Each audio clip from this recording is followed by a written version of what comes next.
off the ledge, I was really about to fall. Must see everybody lie, tell me who can I call? Call up all my niggas, that's really lost too. Looking in the mirror, tell me what I'm gonna do. Feeling like an animal trapped in the zoo. Some things getting bad, had to hurry, make a move. Through this one day, I was looking on the net. Still so clear, no way I can forget. Heard it was a Jew, then it all made sense. Walk up in the room, everybody so tense. Always at the bottom of the world full of hate. Glad we sleep, not a mad, we're awake. The people see the truth between the real and the fake. You better pay homage before you end up in the light. Proud of it, heat, thought you knew. Live by the law, call me a Jew. Back to the precinct, deja vu. Be the Benziah, rendezvous. Looking for the truth, and he on my line. 24/7, you're being in time. Looking for the word, let's wine and dine. Feeling stressed up, let it ease your mind. Proud of it, heat, thought you knew. Live by the law, call me a Jew. Back to the precinct, deja vu. Be the Benziah, rendezvous.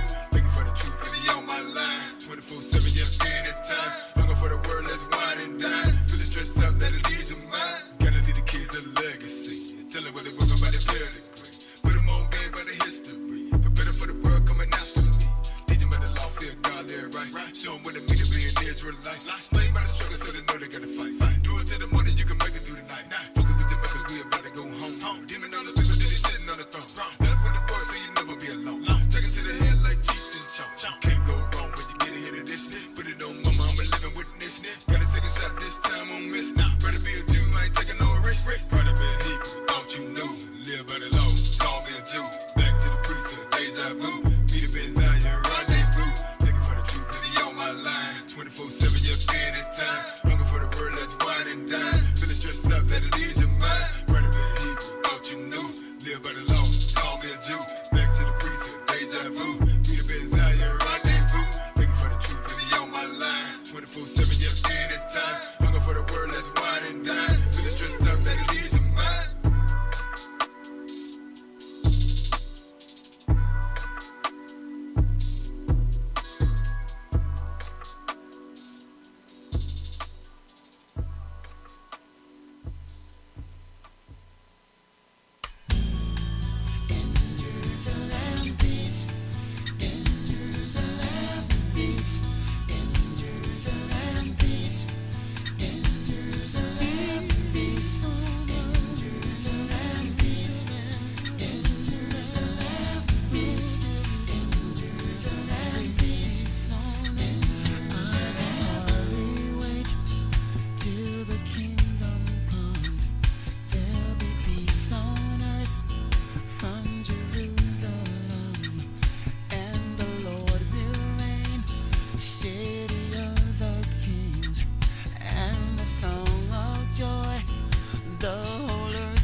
Testing 1 2.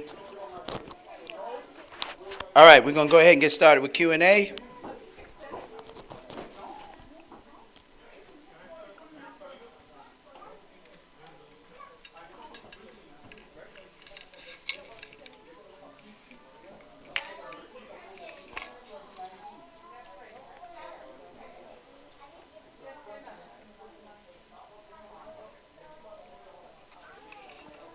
All right. We're going to go ahead and get started with Q&A. We're going to ask the brothers to uncover your heads. Sisters, cover your heads. We're going to stand and face Jerusalem and open up with a prayer.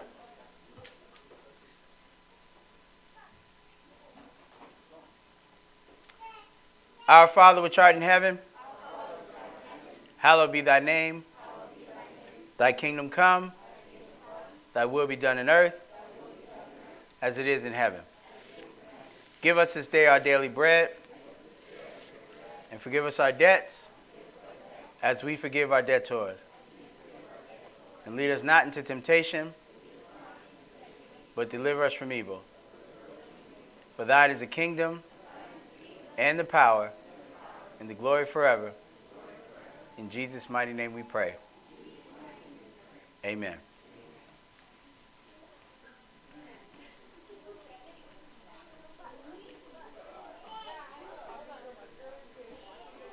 All right.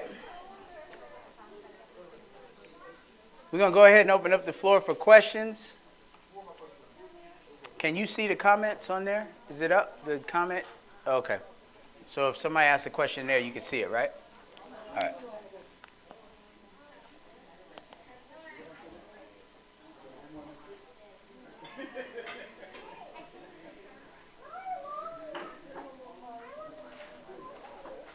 Okay, who's got the first question?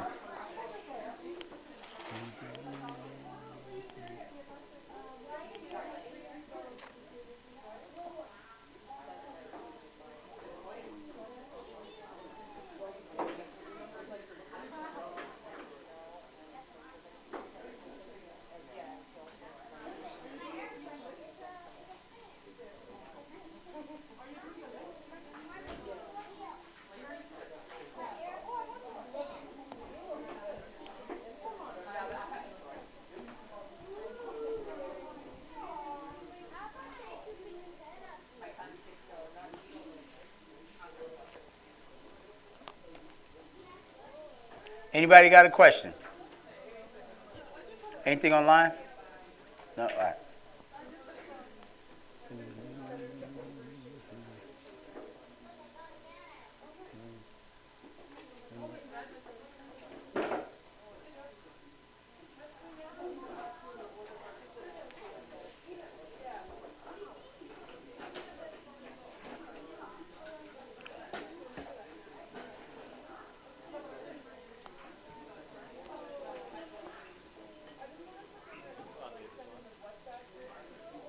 Can you turn the other mic on?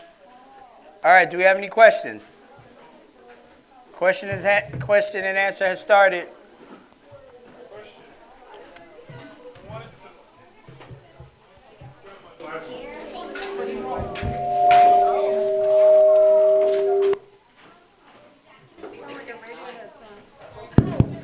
You can turn it down some more. Oh, okay. You turn that one down. Good job. Good job.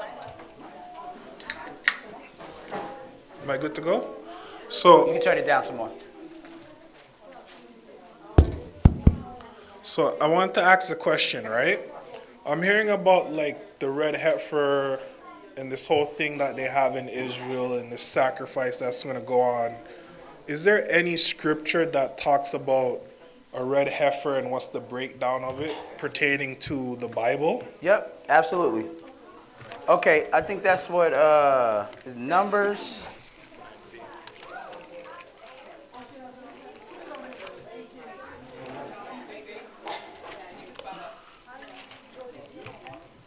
Numbers.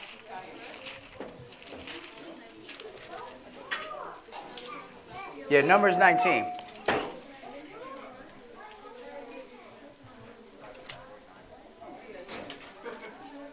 What happened here? Okay. Anybody that's been on the side, not in the back, but on the side, y'all been over there to the other spot. Is that where all these chairs went? Yes. They're over there, so we need to go over there and get them? They like stacked up over there? Yeah, okay, so we need to arrange a convoy to go back over there and grab the rest of our chairs. So we'll do that after the lesson. No, they got them. Okay, Numbers 19.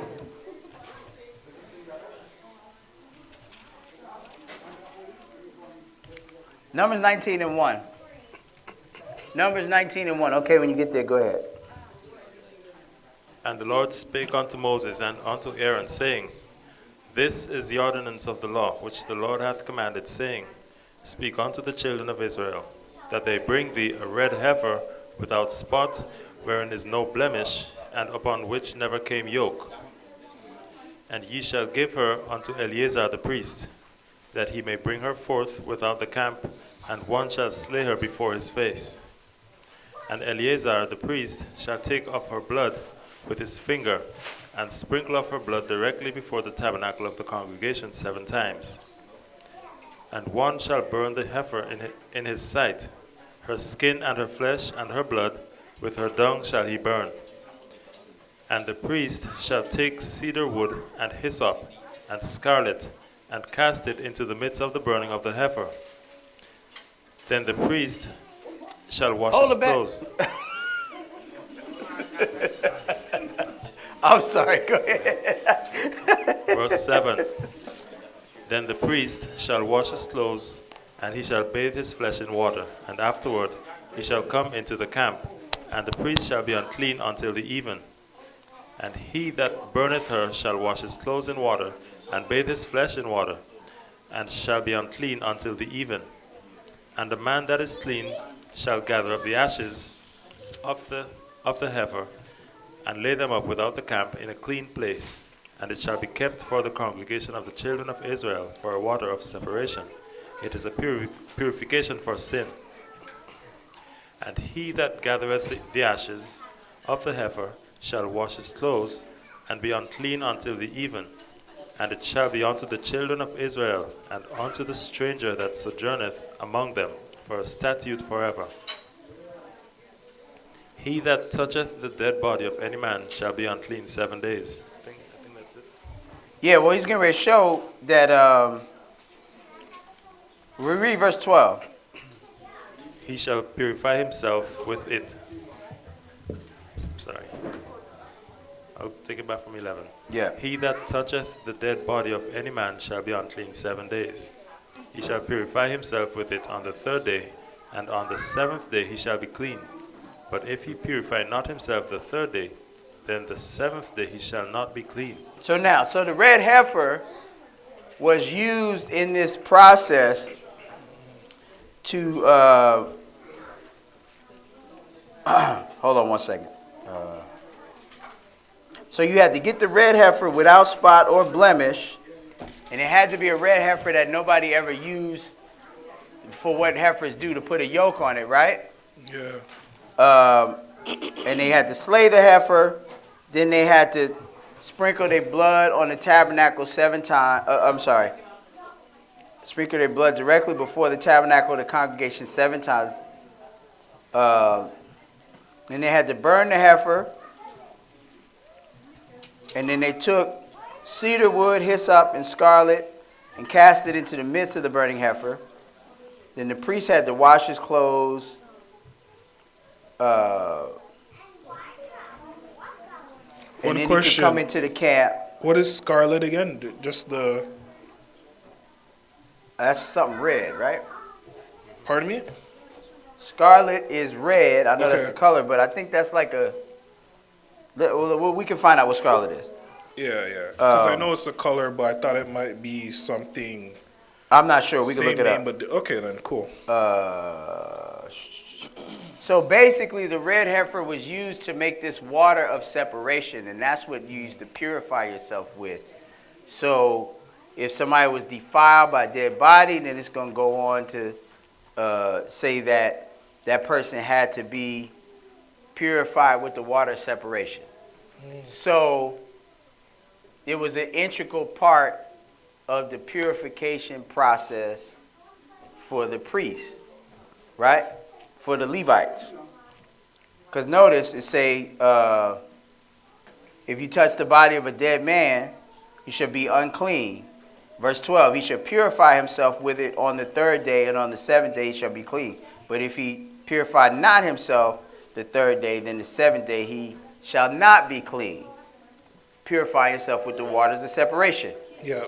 Read verse 13. Go ahead. 13, go ahead. Whosoever toucheth the dead body of any man that is dead, and purifieth not himself defileth the tabernacle of the Lord, and that soul shall be cut off from Israel, because the water of separation was not sprinkled upon him. He shall be unclean, his uncleanness is yet upon him. This is the law, when a man dieth in a tent, all that come into the tent, and all that is in the tent, shall be unclean 7 days. And every open vessel, which hath no covering bound upon it, is unclean. And whosoever toucheth one that is slain with a sword in the open fields, or a dead body, or a bone of a man, or a grave, shall be unclean 7 days. And for an unclean person they shall take of the ashes of the burnt heifer of purification for sin, and running water shall be put thereto in a vessel. And a clean person shall take hyssop, and dip it in the water, and sprinkle it upon the tent, and upon all the vessels, and upon the persons that were there, and upon him that touched a bone, or one slain, or one dead, or a grave. And the clean person shall sprinkle upon the unclean on the 3rd day, and on the 7th day. And on the 7th day he shall purify himself, and wash his clothes, and bathe himself in water, and shall be clean at even. But the man that shall be unclean, and shall not purify himself, that soul shall be cut off from among the congregation, because he hath defiled the sanctuary of the Lord. The water of separation hath not been sprinkled upon him, he is unclean. And it shall be a perpetual statute unto them, that he that sprinkleth the water of separation shall wash his clothes, and he that toucheth the water of separation shall be unclean until even. And whatsoever the unclean person toucheth shall be unclean, and the soul that toucheth it shall be unclean until even. So to cleanse yourself from this, you had to use that water separation. To make the water separation, you have to have the red heifer. So you need the red heifer to start this whole process. Otherwise, you're just unclean, right? Even now, what we do we don't have a temple to defile, but we also, if you go to a funeral or something like that, you just unclean. We just unclean. Period. Even if you don't go to a funeral, we just unclean. Right? Because we don't have any of this stuff in place to deal with any of these processes. Right? So everything we're doing is in obedience to God the best we can. That's why we're doing it, right? Because that's how we turn back to God. But we set up a situation that wasn't supposed to exist, where we lost everything. Right? So what they talking about in Israel, they know enough about this to know that if they want to have a temple and all of that, that they got to have water separation, right? So now let's go to Numbers 31. Let's one of these volumes got to come down still. The question is, what is the significance of the red heifer? Numbers 31.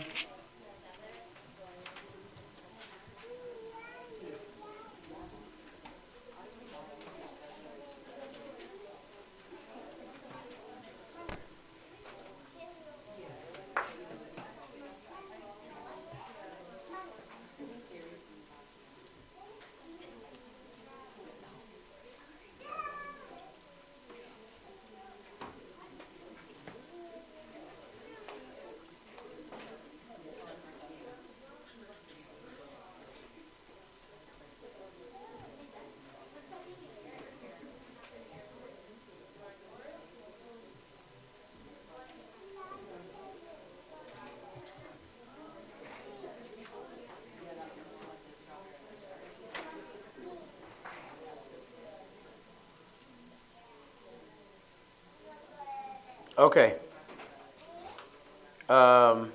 You could start at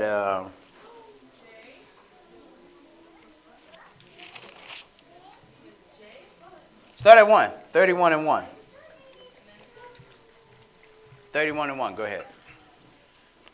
And the Lord spake unto Moses, saying, Avenge the children of Israel of the Midianites. Afterward shalt thou be gathered unto thy people. And Moses spake unto the people, saying, Arm some of yourselves unto the war, and let them go against the Midianites, and avenge the Lord of Midian. Of every tribe 1,000, throughout all the tribes of Israel shall you send to the war.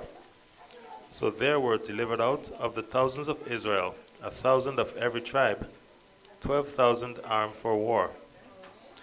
And Moses sent them to the war, 1,000 of every tribe, them and Phinehas the son of Eleazar the priest, to the war with the holy instruments and the trumpets to blow in his hand.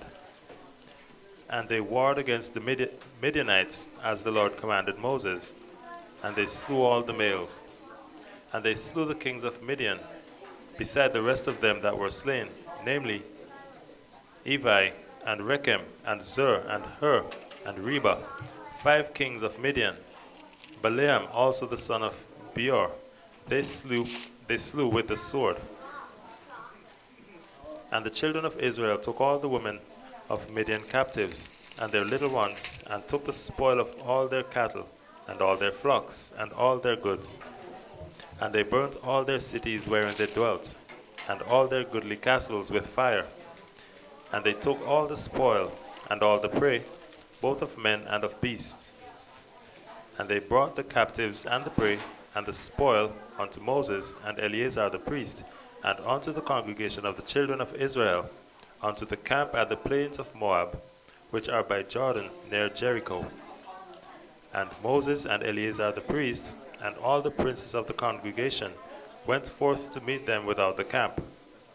And Moses was wroth with the officers of the host, with the captains over thousands, and captains over hundreds, which came from the battle.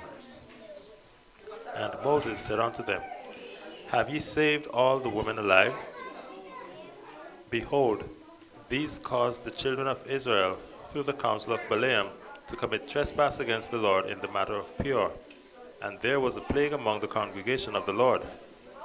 Now therefore kill every male among the little ones, and kill every woman that hath known man by lying with him.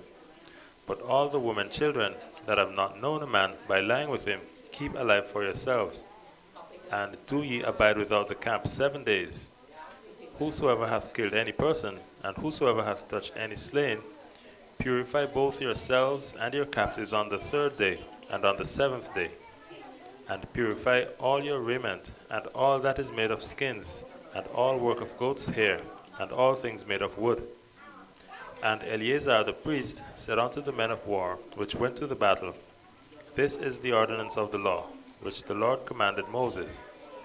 Only the gold and the silver, the brass, the iron, the tin, and the lead, everything that may abide the fire, ye shall make it go through the fire, and it shall be clean.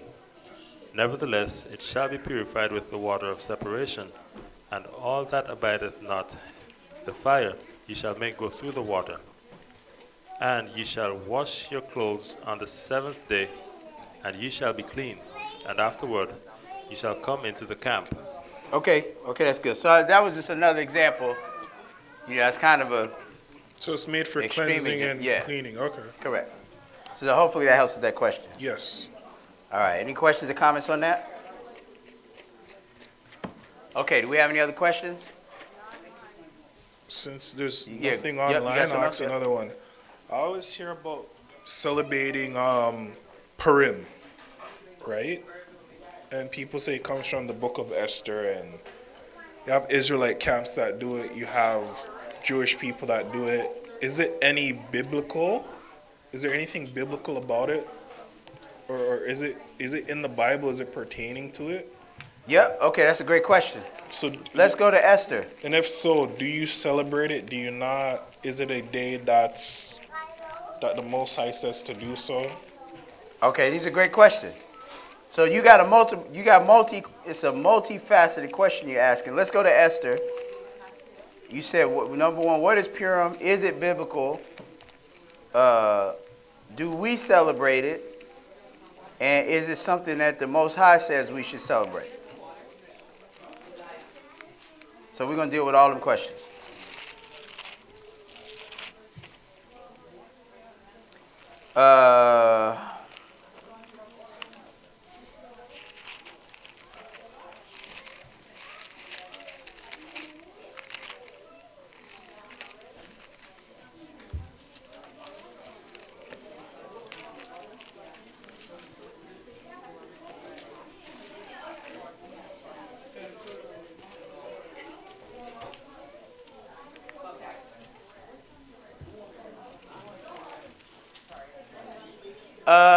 Esther.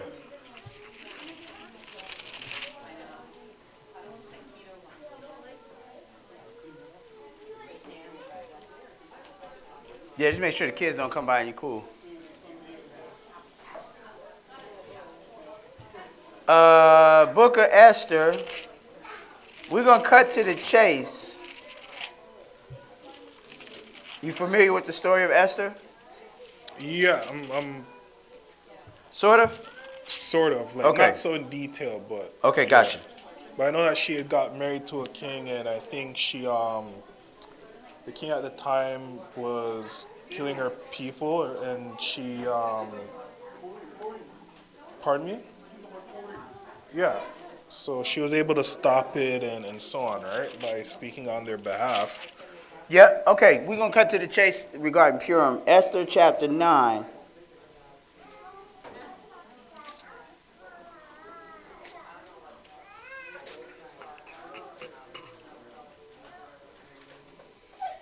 And we'll skip around. Start at verse 1. Start at verse 1. 9 and 1.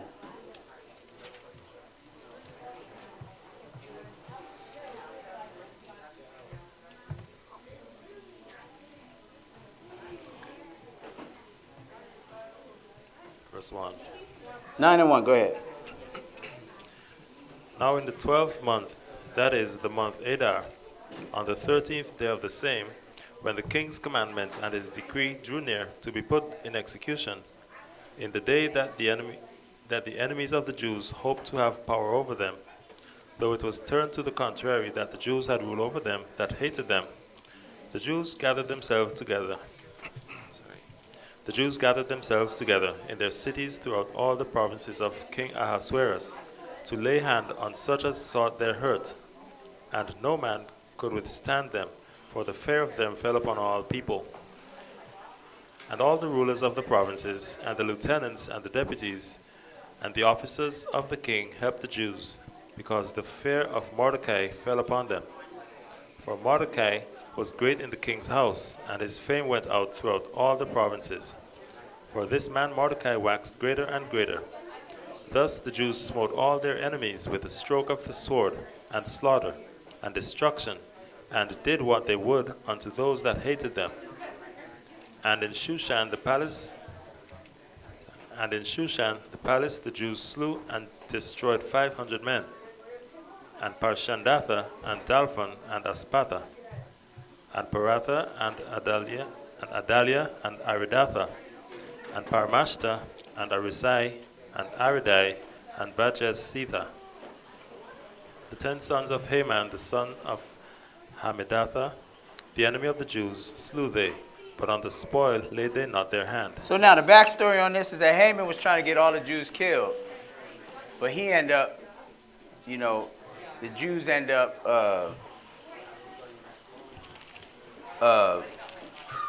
let me back up. Let's just back up. Hold on.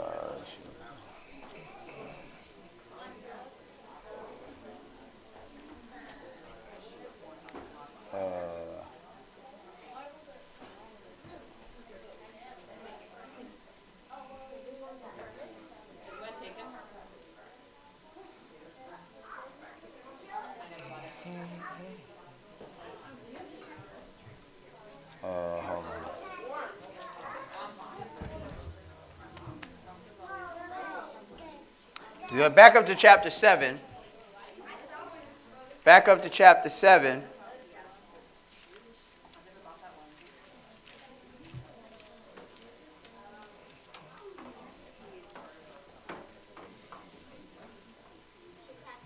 And start at verse 6. Start at verse 6. Go ahead. And Esther said, The adversary and enemy is this wicked Haman. Then Haman was afraid before the king and the queen. And the king, arising from the banquet of wine, in his wrath, went into the palace garden. And Haman stood up to make request for his life to Esther the queen, for he saw that there was evil determined against him by the king. Then the king returned out of the palace garden into the place of the banquet of wine. And Haman was fallen upon the bed whereon Esther was. Then said the king, Will he force the queen also before me in the house? As the word went out of the king's mouth, they covered Haman's face. And Harbona, one of the chamberlains, said before the king, Behold also the gallows 50 cubits high, which Haman made for Mordecai, who had spoken good for the king, standeth in the house of Haman. Then the king said, Hang him thereon. So they hanged Haman on the gallows that he had prepared for Mordecai. Then was the king's wrath pacified. So Haman ended up dying on the. He's setting up some gallows for Mordecai to die. He ended up dying on those. So now go back to 9. So the Jews overcame that persecution, right? 9 and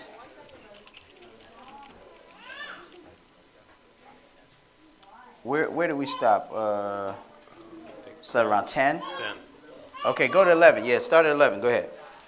On that day, the number of those that were slain in Shushan the palace was brought before the king. And the king said unto Esther the queen, The Jews have slain and destroyed 500 men in Shushan the palace, and the 10 sons of Haman. What have they done in the rest of the king's provinces? Now what is thy petition?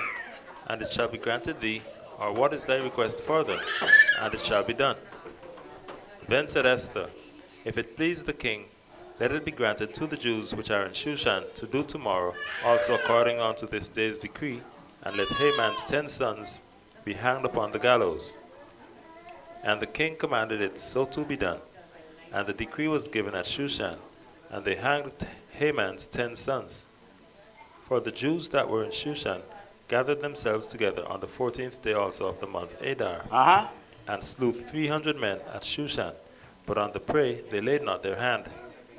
But the other Jews that were in the king's provinces gathered themselves together, and stood for their lives, and had rest from their enemies, and slew of their foes 70 and 5,000, but they laid not their hands on the prey. On the 13th day of the month Adar, and on the 14th day of the same, rested they, and made it a day of feasting and gladness. But the Jews that were at Shushan assembled together on the 13th day thereof, and on the 14th thereof. And on the 15th day of the same they rested, and made it a day of feasting and gladness. Therefore the Jews of the villages that dwelt in the unwalled towns made the 14th day of the month Adar a day of gladness and feasting, and a good day, and of sending portions one to another. Okay, so there you go. So it said, Therefore the Jews of the villages that dwelt in all unwalled towns made the 14th day of the month of Adar a day of gladness and feasting, and a good day, and of sending portions one to another. Verse 20. And Mordecai wrote these things, and sent letters unto all the Jews that were in all the provinces of the king Ahasuerus, both nigh and far, to establish this among them, that they should keep the 14th day of the month Adar, and the 15th day of the same yearly. So Mordecai, right? That's who made this official, who decreed that he sent letters unto all the Jews that were in the provinces to establish this among them, that they should keep the 14th day of the month of Adar and the 15th day of the same yearly, right? Verse 22, go ahead. As the days wherein the Jews rested from their enemies, and the month which was turned unto them from sorrow to joy, and from mourning into a good day, that they should make them days of feasting and joy, and of sending portions one to another, and gifts to the poor. And the Jews undertook to do as they had begun, and as Mordecai had written unto them, because Haman the son of Hammedatha, the Agagite, the enemy of all the Jews, had devised against the Jews to destroy them, and had cast pur, that is, the lot, to consume them and to destroy them. But when Esther came before the king, he commanded by letters that his wicked device, which he devised against the Jews, should return upon his own head, and that he and his sons should be hanged on the gallows. Wherefore they called these days Purim, after the name of Pur. Therefore, for all the words of this letter, and of that which they had seen concerning this matter, and which had come unto them, the Jews ordained. Okay, so, here you go. The Jews, Go ahead. 27.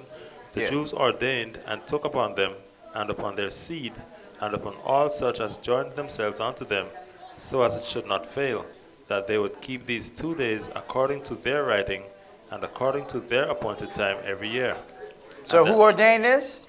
Mordecai? It was Mordecai. Yeah. Well, read verse 20. Yeah, so the Jews, Yeah. basically.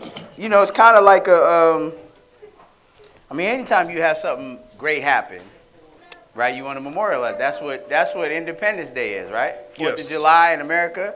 Yep. They feel like that's something great that happened for them, so they memorialize it. And every year you remember, I think that's what that is, right? Like Independence yeah. Day, right? They got, you know, nations do that. That's what Purim is, right? For the Jews, for our people, that's what it is. It's a day to memorialize this day where we were victorious from our enemies, right? Yep.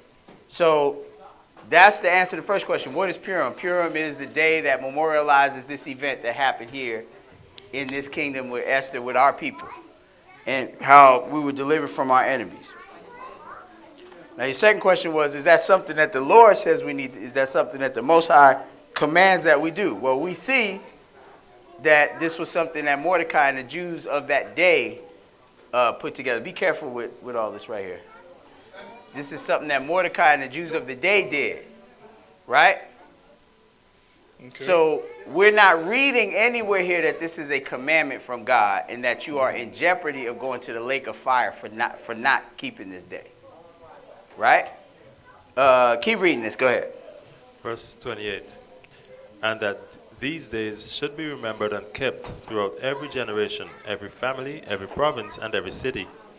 And that these days of Purim should not fail from among the Jews, nor the memorial of them perish from their seed. Start at 27 again.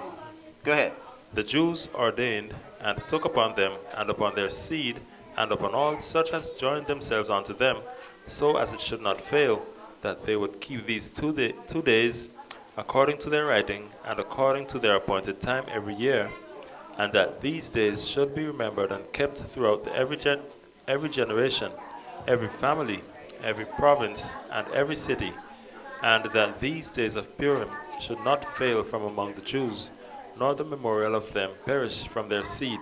So now, so again, the Jews, right? The Jews put together, ordained this, set these days aside, and said that they should be kept throughout our generation. So, you know what I'm saying? So, hey, it was a great thing that happened. They want to memorialize it so that we all remember what happened, right? And would it be a bad thing think- if we? I think that's all we need from this. Yeah. Go ahead, what? Question is it a bad thing as well if we did it? No. Okay. No. Because I asked We get because to- it's not ordained by the Most High, so I'm just like, would it be? Would Say it be, what? Like, would it be bad if you celebrate Purim today? No. Okay. No. No, not at all. Let's go to Leviticus 23.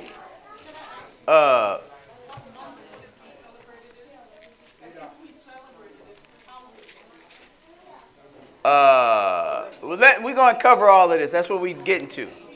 We're going to cover that. The question was, what month is it in, and if we celebrated it, how would we do it? Your question was, is it bad not to celebrate it? What you got to understand is, let's go to,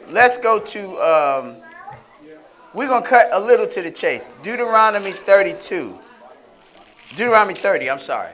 Because the elephant in the room is that we here don't do that. We don't promote or organize a Purim celebration, right? So that would be why you asking the question you ask is you might see other people doing it, you'll see us doing it. So let's just deal with that. That's the underlying question. This is why we are focused on what we are focused on. Deuteronomy 30 and verse 1. Go ahead.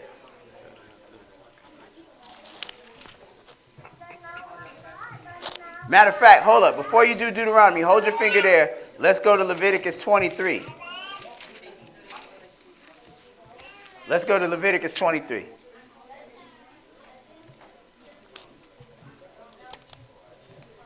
Leviticus 23 and 1. Go ahead. And the Lord spake unto Moses, saying, Speak unto the children of Israel, and say unto them, concerning the feasts of the Lord, which ye shall proclaim to be holy convocations, even these are my feasts. Okay, so now, is he loud enough? Yeah, I can hear him. And What about the room? Is he loud enough in the room? Everyone is the speaker loud enough? Go ahead, read it again. Yeah. 23 and 1. In the back, can you come turn this volume up? We might need it up. Go ahead.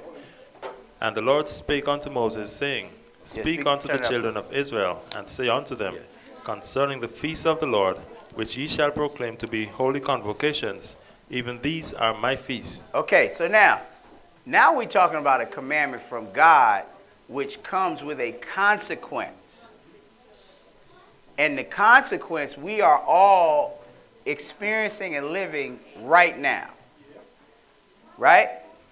These are the feasts of the Lord, which we shall proclaim to be holy convocations. Even these are my feasts. Right? So now we know what those feasts are. Hold on one second.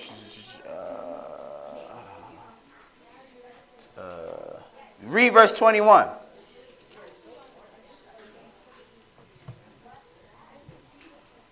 And ye shall proclaim on the selfsame day that it may be an holy convocation unto you. Ye shall do no servile work therein. It shall be a statute forever in all your dwellings throughout your generations. So now this is God talking. This comes with a bona fide consequence of eternal damnation if we don't obey what this is saying, right?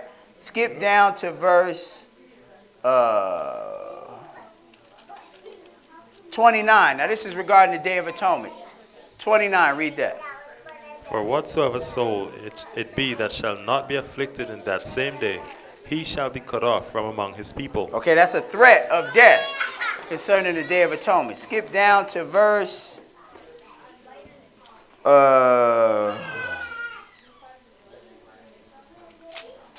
skip down to verse 39. 38. Read that. 38, go ahead.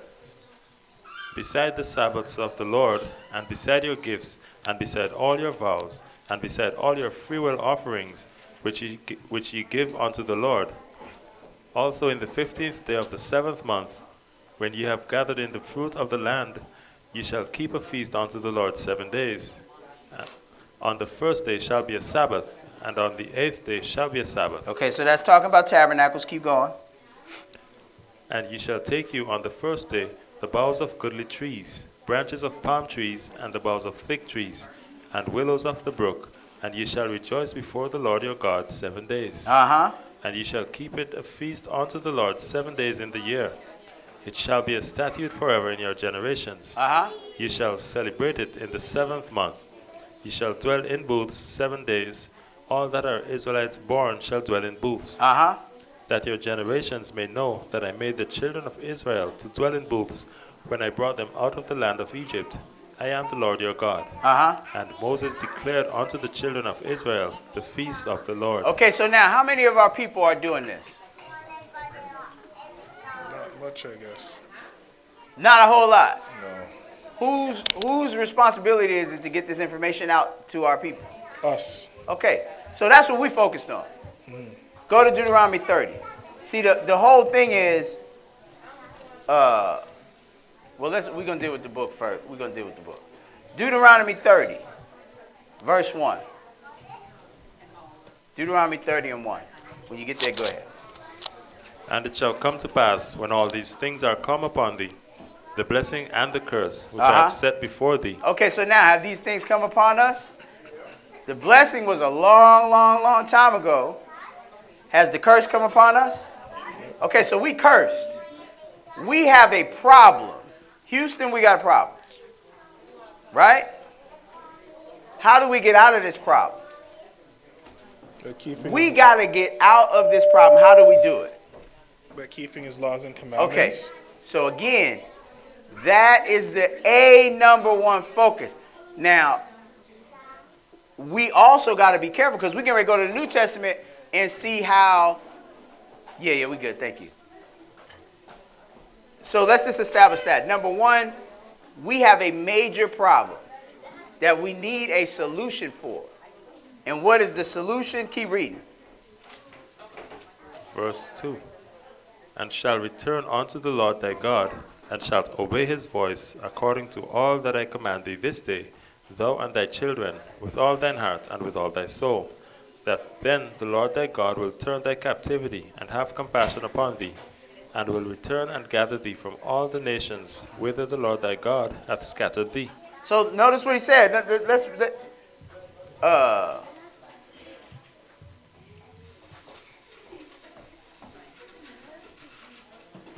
I don't want to just read straight through this. Look at what he's saying. And it shall come to pass when all these things shall come upon thee, the blessing and the curse, which I have set before thee, and thou shalt call them to mind. So you're waking up and you are understanding why you are in the situation you're in. You're going to call them to mind among the nations whither the Lord thy God hath driven thee. That's our situation right now, right? And shalt return unto the Lord thy God, and shall obey his voice, according to all that I command thee this day, thou and thy children, with all thine heart, and with all thy soul, that then the Lord thy God will turn thy captivity. So the answer to getting out of this situation is doing what God says. We got our hands full trying to do this in our current situation. We also have our hands full trying to stay away from anyone trying to craftily distract the energy. Do you understand what I'm saying? Yeah. So from that perspective, this ministry stays focused on the things that will get us salvation and out of this situation. Period. Now, anybody want to deal with something else? Praise God. But we're going to deal with what we know for sure. We're going to put all our energy into what we know for sure will deliver us out of this situation. Now, why is that even an issue? Go to Mark chapter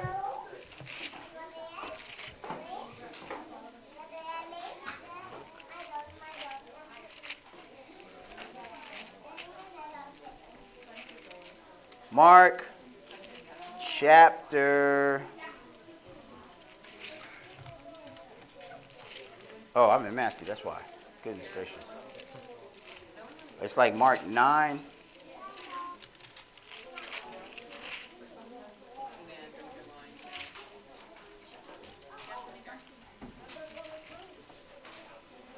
Yeah, Mark 7.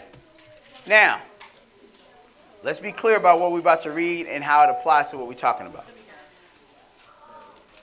You asked what Purim is. Purim is the memorialization of the events that happened in Esther that our forefathers said that we should keep throughout our generations to remember those events. What? No, I didn't say. I didn't say that it was by God to keep or. But our forefathers came up with Purim. Okay, sorry. As a way to memorialize, and there's nothing wrong with that. Yeah. There's nothing wrong with Purim. There's nothing wrong with them coming up with a day to memorialize that day. Again, it's the same thing like the 4th of July or anything like that. Yeah. Anything a nation deems important for its children to remember, right? That's what that is. And the fact that it's our people, we know they were delivered by God, even more so it's relevant. But so your first question is, what is Purim? That's what it is. Your second question was, is it something commanded by God? We read it in Leviticus 12:23. Yeah. It was not there. It is not a commandment by God. So again, if the thought or the question is why we don't push or promote or organize a Purim celebration, it's because we are solely focused on salvation and what will get us salvation, which is obeying the commandments of God. And we believe we got our hands full with that. Right? So now, your next question was, would it be okay to celebrate Purim? Absolutely. If you know what to do and when it is, praise God, do it. Sin is a transgression of the law. You are not sinning by celebrating Purim. Okay. That being said,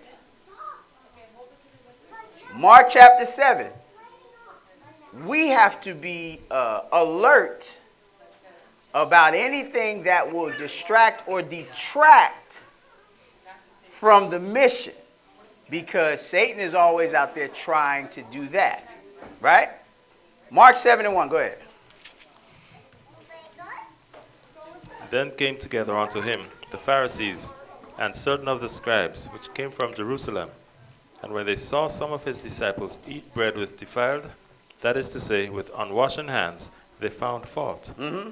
For the Pharisees and all the Jews, except they wash their hands oft, eat not, holding the tradition of the elders. Okay, so now we got the Pharisees, who were the religious leaders of the day, the leaders of the Jews, right?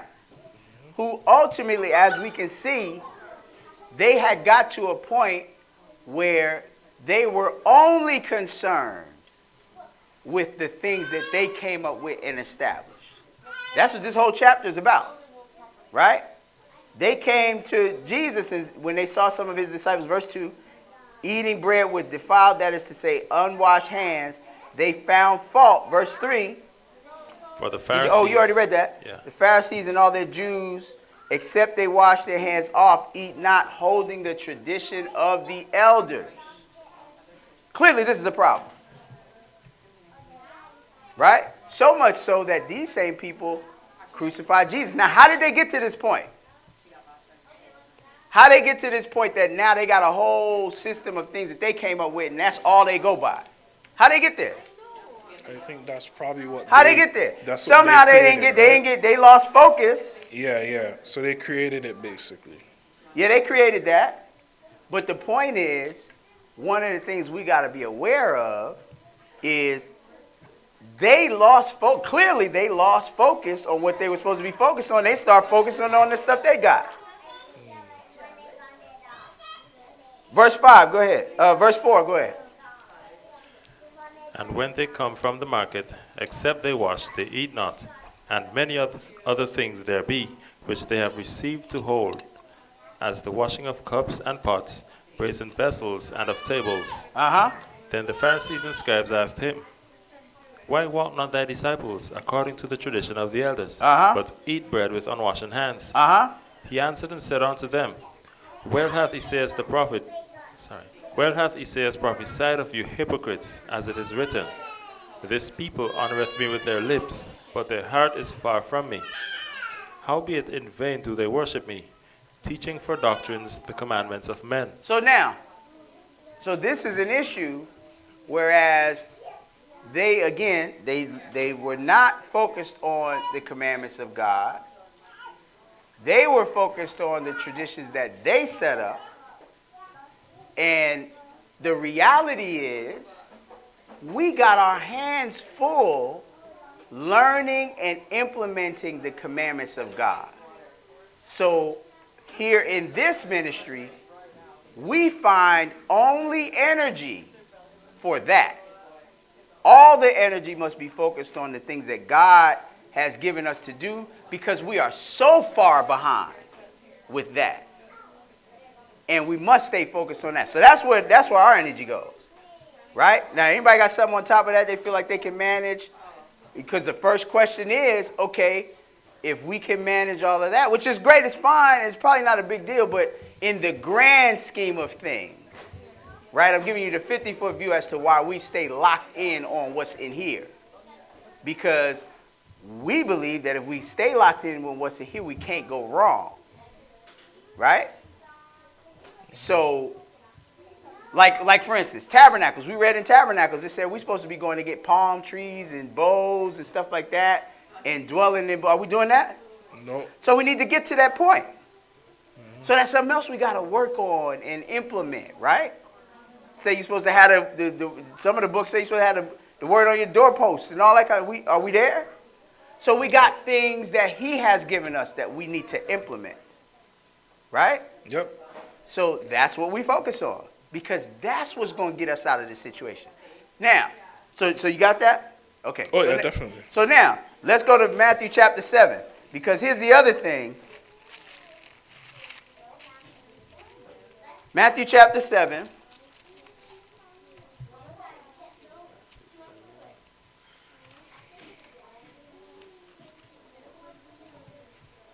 Because let's just be all the way real with the situation.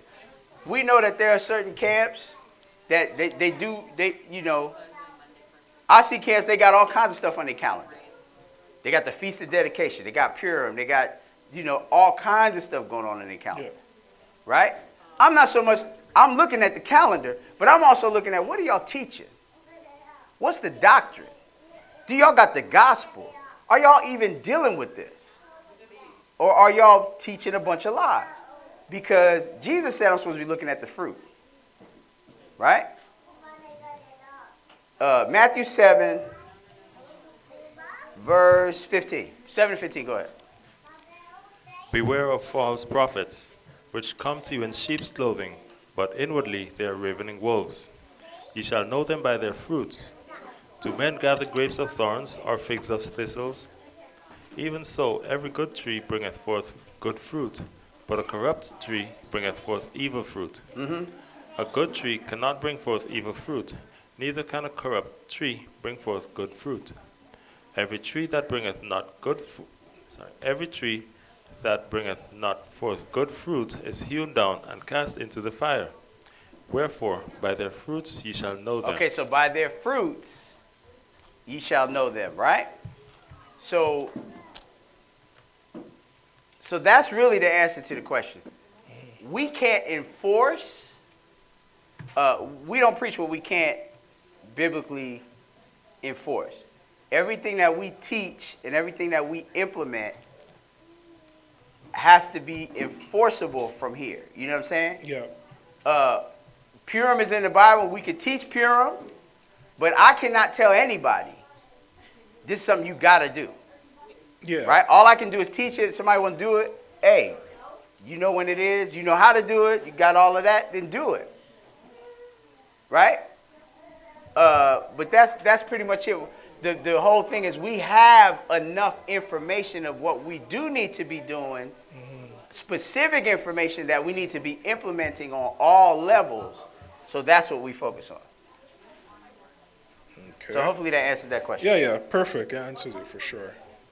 It said the 14th day of Adar? Adar, yeah. 14th and 15th day of Adar, I believe is what they said. That's the last month. Yeah.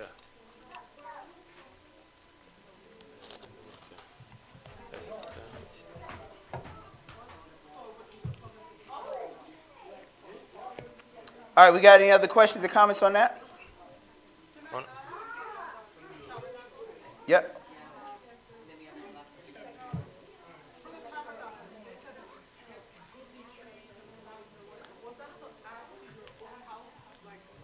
Now, you were supposed to build a booth. Let's go to Nehemiah. You're supposed to build a booth.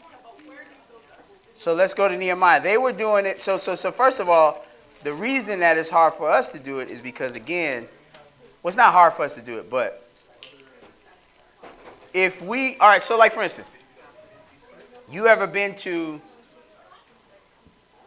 Chinatown during Chinese New Year? You ever been to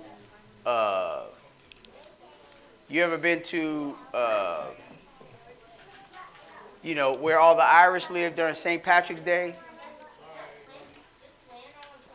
You've never been to Little Italy during one of their festivals? You've never been to a ethnic group's neighborhood during one of their holidays or festivals? No one in this room has ever even seen that. Y'all don't know nothing about what I'm talking about.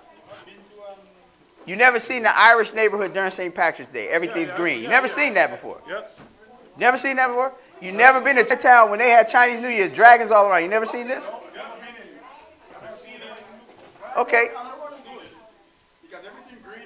Even on TV. I'm just saying, when you have your own and you're on one accord, it's a lot easier to do these things. We were supposed to be doing these things in an environment, in an encapsulated environment. So we're spread out, which makes it, here, let's just read Nehemiah.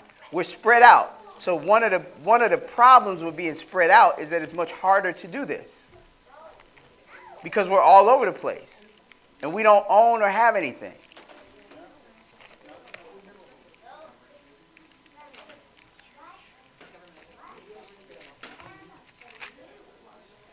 So if we still had Jerusalem,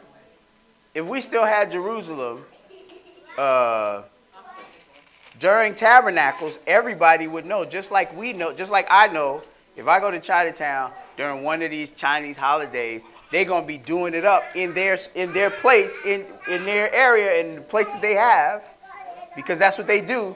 That's how we would be seen, and that's what we would be doing. We're not doing that because we're spread out physically and mentally, which is the whole reason why we focus on the Bible, because we're trying to get our people to get on one accord with the things that matter. Nehemiah, I believe it's Nehemiah, or is it Ezra? Yes, Ezra, sorry. Ezra, where is it? Maybe it is Nehemiah. I think it's Nehemiah. Let me see. Yeah, Nehemiah 8. Yes. Nehemiah 8. Start at verse 1. I got to use the bathroom. Start at verse 1. By the time I get back, y'all can have it. Okay. Nehemiah 8 and 1. And all the people gathered themselves together as one man into the street that was before the water gate. And they spake unto Ezra the scribe to bring the book of the law of Moses, which the Lord had commanded to Israel. And Ezra the priest brought the law before the congregation of both of men and women, and all that could hear with understanding, upon the first day of the 7th month. And he read therein before the street that was before the water gate, from the morning until midday, before the men and the women, and those that could understand. And the ears of all the people were attentive unto the book of the law. And Ezra the scribe stood upon a pulpit of wood, which they had made for the purpose, and beside him stood Mattithiah, and Shema, and Ananiah, and Urijah, and Hilkiah, and Maaseiah on his right hand, and on his left hand Pedaiah, and Mishael, and Malchiah, and Hashem, and Hashbaddanah, Zechariah, and Meshullam. And Ezra opened the book in the sight of all the people, for he was above all the people. And when he opened it, all the people stood up. And Ezra blessed the Lord, the great God. And all the people answered, Amen, Amen, with lifting up their hands. And they bowed their heads and worshipped the Lord with their faces to the ground. Also Jeshua, and Bani, and Sherebiah, Jamin, Akub, Shabbathai, Hodijah, Maaseiah, Kelita, Azariah, Jozabad, Hanan, Peliah, and the Levites caused the people to understand the law, and the people stood in their place. So they read in the book in the law of God distinctly, and gave the sense, and caused them to understand the reading. And Nehemiah, which is the Tershatha, and Ezra, the priest, the scribe, and the Levites that taught the people, said unto all the people, This day is holy unto the Lord your God. Mourn not, nor weep. For all the people wept when they heard the words of the law. Then he said unto them, Go your way, eat the fat, and drink the sweet, and send portions unto them, for whom nothing is prepared. For this day is holy unto our Lord. Neither be ye sorry, for the joy of the Lord is your strength. So the Levites stilled all the people, saying, Hold your peace, for the day is holy, neither be ye grieved. And all the people went their way to eat and to drink, and to send portions, and to make great mirth, because they had understood the words that were declared unto them. And on the second day were gathered together the chief of the fathers of all the people, the priests and the Levites, unto Ezra the scribe, even to understand the words of the law. And they found written in the law, which the Lord had commanded by Moses, that the children of Israel should dwell in booths in the feast of the 7th month, and that they should publish and proclaim in all their cities and in Jerusalem, saying, Go forth unto the mount, and fetch olive branches, and pine branches, and myrtle branches, and palm branches, and branches of thick trees, to make booths, as it is written. So the people went forth, and brought them, and made themselves booths, every one upon the roof of his house, and in their courts, and in the courts of the house of God, and in the street of the water gate, and in the street of the gate of Ephraim. And all the congregation of them that were come again out of the captivity made booths, and sat under the booths. For since the days of Jeshua the son of Nun unto that day had not the children of Israel done so. And there was very great gladness. Also, day by day, from the first day unto the last day, he read in the book of the law of God, and they kept the feast 7 days, and on the 8th day was a solemn assembly, according unto the manner.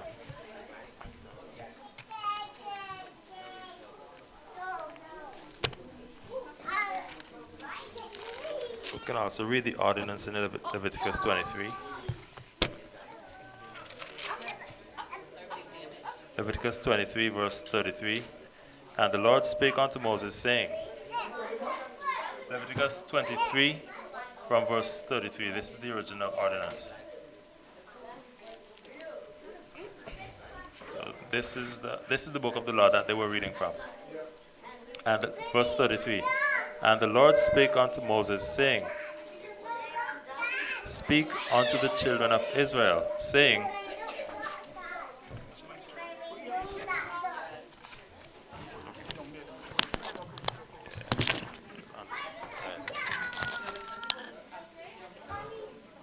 verse 34. Speak unto the children of Israel, saying, The 15th day of this 7th month shall be the feast of tabernacles for 7 days unto the Lord. On the first day shall be an holy convocation. Ye shall do no servile work therein. 7 days ye shall offer an offering made by fire unto the Lord, and on the 8th day shall be an holy convocation unto you. And ye shall offer an offering made by fire unto the Lord. It is a solemn assembly, and ye shall do no servile work therein. These are the feasts of the Lord, which ye shall proclaim to be holy convocations, to offer an offering made by fire unto the Lord, a burnt offering, and a meat offering, a sacrifice and drink offerings, everything upon his day, beside the Sabbaths of the Lord, and beside your gifts, and beside all your vows, and beside all your freewill offerings which ye give unto the Lord. Also in the 15th day of the 7th month, when ye have gathered in the fruit of the land, ye shall keep a feast unto the Lord 7 days. On the first day shall be a Sabbath, and on the 8th day shall be a Sabbath. And ye shall take you on the first day the boughs of goodly trees, branches of palm trees, and the boughs of thick trees, and willows of the brook, and ye shall rejoice before the Lord your God 7 days. And ye shall keep it a feast unto the Lord 7 days in the year. It shall be a statute forever in your generations. Ye shall celebrate it in the 7th month. Ye shall dwell in booths 7 days. All that are Israelites born shall dwell in booths, that your generations may know that I made the children of Israel to dwell in booths when I brought them out of the land of Egypt. I am the Lord your God. And Moses declared unto the children of Israel the feasts of the Lord. I read the Nehemiah already. Test.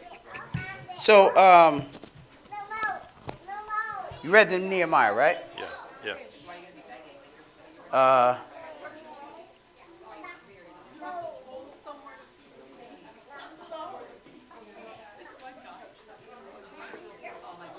Well, they in the land. They were coming back to the land to restore the temple and to get everything back together. Yeah, well, we had control of Jerusalem. So the history of our people is that he gave us Israel. Jerusalem is the capital. So when you have land, and you have a capital city, right? Like for this place, is it Ottawa? Right. So you have land, you have a capital city. So everybody would converge on the capital during the feast. Yeah, that's where all of that, if the journey's too far, first of all the males got to go. That's number one, right? So that's, if you pregnant or one of your kids sick or whatever, that's, it's a wise provision. But all the males got to make the journey. If you can't bring all your tithe, your corn and wine, and you exchange it for money, but you got to appear 3 times a year, right? You converge on Jerusalem, and when you get there, it's not like we going to Florida, where when you get there, 99% of the people don't even know why you're there, and you got to find like a small group of people that knows what you're doing and y'all doing it. You talking about everybody there is doing it. This is why I brought up going to Chinatown during Chinese New Year, or even going to China during Chinese New Year. Because when you get there, you go in there, everybody's doing it. Everybody knows what's going on. Everybody's set up for it. We don't know what that's like.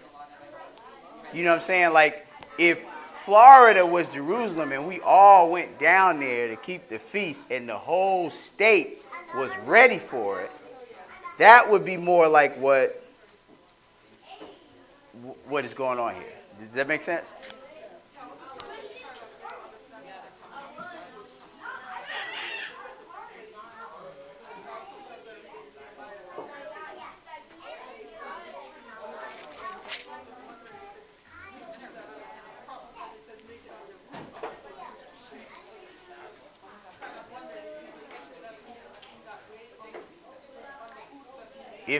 If you're at home, I mean, like that's so like.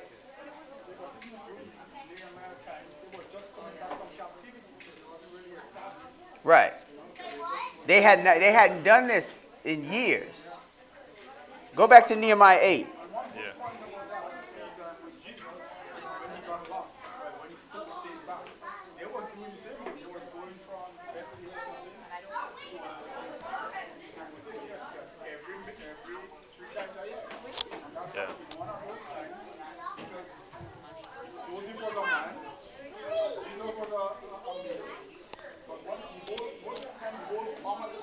Yes.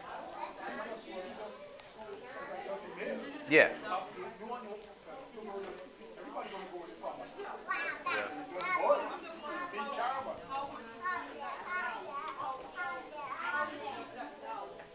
How do you keep what now?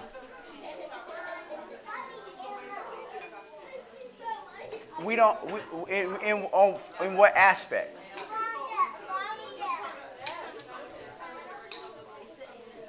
Well, what aspect are you talking about? How do we do it?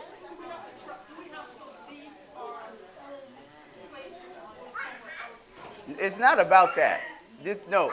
So the variable that we're dealing with is not a situation. You are traveling to get to Jerusalem specifically. It's not about just traveling somewhere. So the variable that we're dealing with now is that we don't have control of Jerusalem. So it's not like, okay, well, we don't have to control Jerusalem, so we just travel somewhere for the sake of traveling. No, that's not. You were traveling to get to Jerusalem. Jerusalem had the temple. It was our capital city. That's where the temple of God was, where the mercy seat and the ark and all that. Right? So you're traveling to get to Jerusalem because he commanded that. We lost, we included a variable that should not have been there, which is we lost control of Jerusalem through disobedience. So now we cannot travel to Jerusalem. So there is no traveling. Like, the traveling is not the commandment. It was to get to Jerusalem. Right? So now we have to do the best we can, which is do it where we are. That's all we can do. Because for him to say in Deuteronomy 30, you have to turn back to me and obey all that I command, you and your children, so forth and so on, and then I'll come and return your captivity. That means he still expects us to do this. But we've introduced the variable. It's almost like if you tell your child,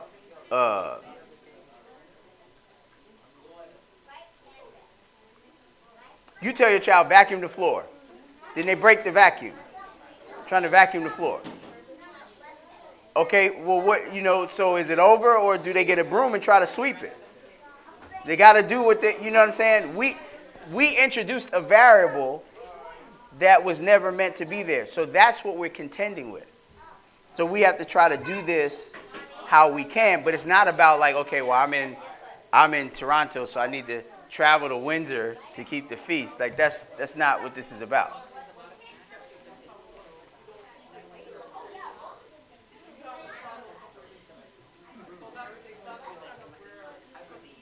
Yeah, but where'd they get that from? So they looking at, whoever that was didn't understand this. So what's happening here in Nehemiah is they were all coming back to Jerusalem. They were restoring the temple. They were trying to get everything back in order, right? So go back to Nehemiah 8 and read, start at 14. And they found written in the law, which the Lord had commanded by Moses, that the children of Israel should dwell in booths in the feast of the 7th month, and that they should publish and proclaim in all their cities and in Jerusalem, saying, Go forth unto the mount, and fetch olive branches, and pine branches, and myrtle branches, and palm branches, and branches of fig trees, to make booths, as it is written. So the people went forth, and brought them, and made themselves booths, every one upon the roof of his house, and in their courts, and in the courts of the house of God, and in the street of the water gate, and in the street of the gate of Ephraim. And all the congregation of them that were come again out of the captivity made booths, and sat under the booths, for since the days of Jeshua the son of Nun unto that day had not the children of Israel done so, and there was very great gladness. Also day by day, from the first day unto the last day, he read in the book of the law of God, and they kept the feast 7 days, and on the 8th day was a solemn assembly according unto the manner. Okay, so where do we see them making booths? So the people went forth and brought them, and they made themselves booths, everyone upon the roof of his house, and in their courts. What's their courts? In the courtyards of their house, and in the courts of the house of God. So again, that's why I said, have you ever been to Chinatown when they're doing a festival? Or in your own neighborhood during Christmas, what are they doing? They decorating the houses. They got decorations out. During Halloween, what are they doing? They got decorations out. They walking to and fro, and they're doing their customs right within the vicinity of everybody doing it. So if everybody was doing this, people would have booths set up in front of their house. They'd be out in front of their house, dwelling in the booth all night. You might be going from house to house, going to somebody else's booth. Your kids might be sleeping over or whatever. That's what it would look like in Jerusalem. These are our festivals, and that's what everybody would recognize us for. Oh, the Jews are doing tabernacles this week. How you know? When you drive through their neighborhoods, they got booths up and blah, blah, blah, blah, blah. But we don't have that because even mentally we're scattered. So that's why we're trying to continue the word to get more people to wake up. So, we just trying to get it. We got enough here to do it here with a handful of people, right? So, and that's not to say, to go back to the last question, I don't even see the brother here no more. Did he leave already?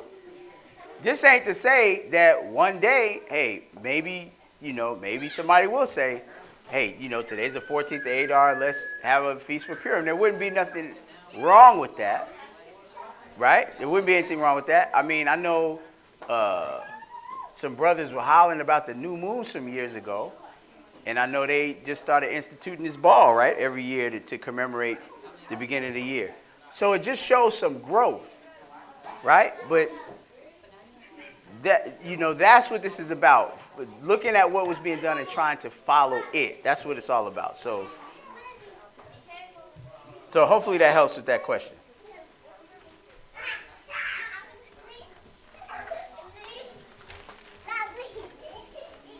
All right, we got any other questions? Yeah.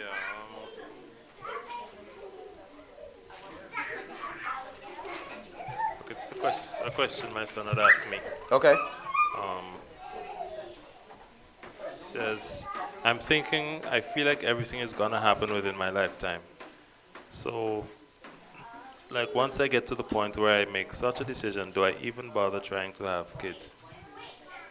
That's a great question.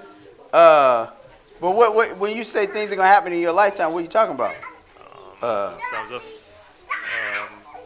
well, we see the sacrifice being prepared in Jerusalem, and different parts of prophecy seem to be coming together soon. Okay. John 7. John 7.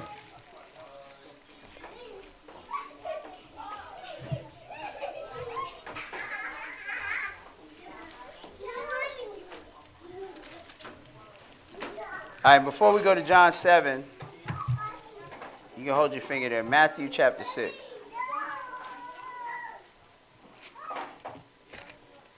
Matthew 6.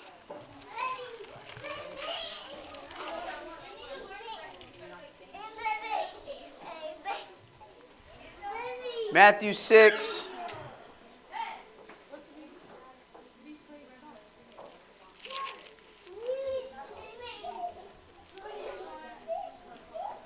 Uh, 33. 6 and 33, go ahead. But seek ye first the kingdom of God and his righteousness, and all these things shall be added unto you. Uh-huh. Take therefore no thought for the morrow shall take thought for the things of itself. Sufficient unto the day is the evil thereof. So the reality is, regardless of what prophecies are being fulfilled, what we see shaping up in the world, we have to, what we need to be focused on is our walk with the Lord. And why is that? Because of this. John chapter 7.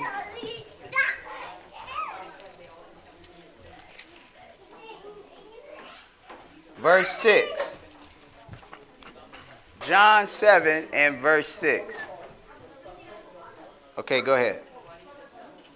Then Jesus said unto them, My time is not yet come, but your time is always ready.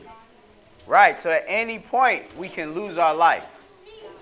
At any point. So a lot of times people look at current events, look at things of what's going on in the world, and they, let's make sure everybody, all the children in the back have head coverings on. You need to have your head covered. A lot of times people look at what's going on in the world and they say, hey, this look like it's close. That don't mean we go, and even if it comes soon, it don't mean we're going to live to see it. We could, every one of us, any one of us could lose our life at any moment. And then, if you lose your life before this stuff happens, you being judged on where you are in your life. Right? So it's important to understand. Even if, like, let's say stuff happened within 20 years, 30 years. That does not mean, even if a person is young, that don't mean they're going to live to see it still. Right? Because the Lord could come for us any day through death. So that's first of all. So understanding that, this is what, go to Jeremiah.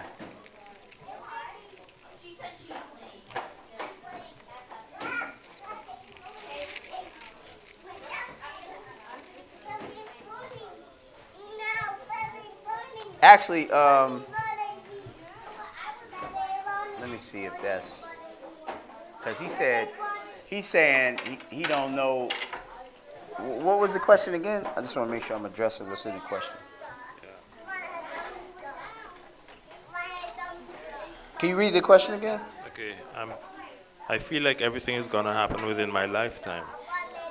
So do I even bother trying to have kids? Okay.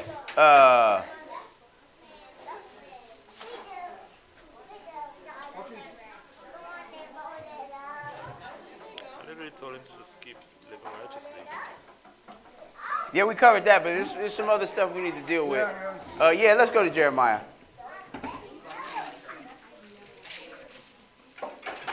Jeremiah 29.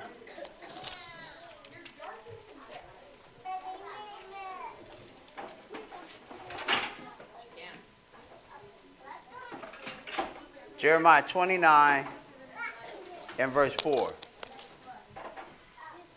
Jeremiah 29 and 4.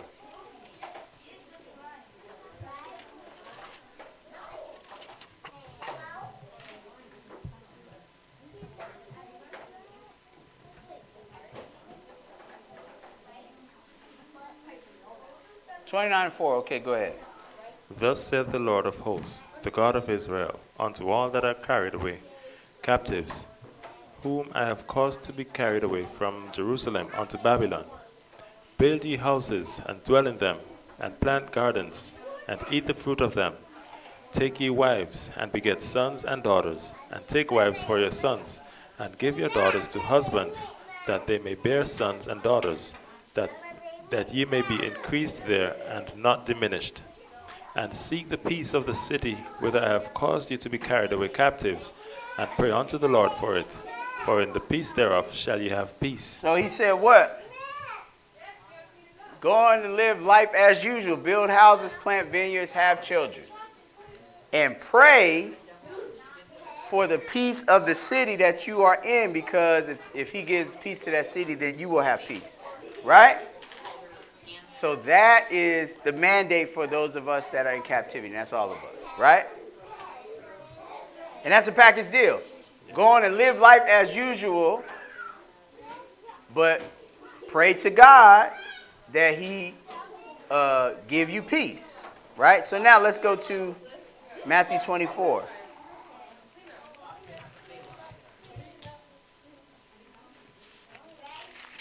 Matthew 24.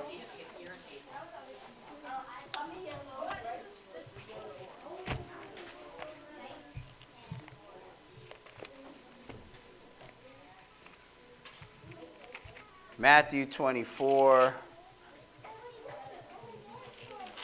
15. 24 and 15, go ahead.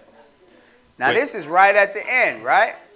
This is the beginning of the end right here. 24 and 15, go ahead.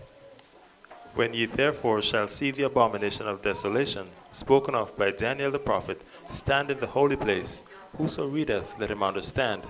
Then let them which be in Judea flee into the mountains. Let him which is on the housetop not come down to take anything out of his house.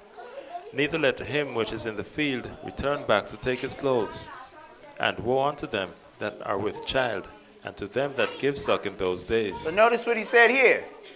Okay, so in these days, when you see the abomination of desolation, he said, woe unto them that are pregnant, and to them that give suck in those days. Verse 20. But pray ye that your flight be not in the winter, neither on the Sabbath day. For then shall be great tribulation, such as was not since the beginning of the world to this time, no, nor ever shall be. So first of all, great tribulation is not going to creep up on the servants of God. It's not going to sneak up on us like a thief in the night, because there are certain things that have to happen leading up to great tribulation. So if we are being diligent, as he told us to be, right? If we're being diligent, then we will kind of see things unfolding. Because that's kind of what he's talking about, right? He says stuff going on. Well, you know, that's why we're watching over there. That's why we're watching the things that we're watching, to see things unfold. But understand, this whole process of fleeing to escape great tribulation, that's all going to take some prayer, right? He said, pray that your flight be not in the winter, neither on the Sabbath day. You know, don't go back to get anything out of your house. Woe to them that are with child and that would suck in those days. Hey, all things are possible with the Lord. So it's all about the same thing he said in Jeremiah. Praying to the Lord that he give us the landscape to escape these issues. Let's go to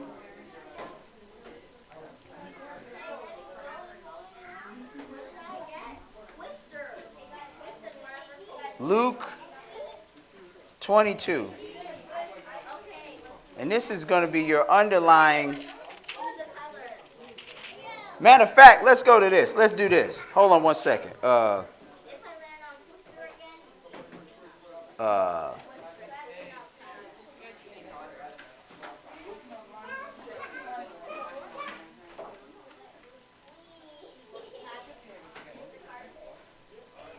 No, that's it.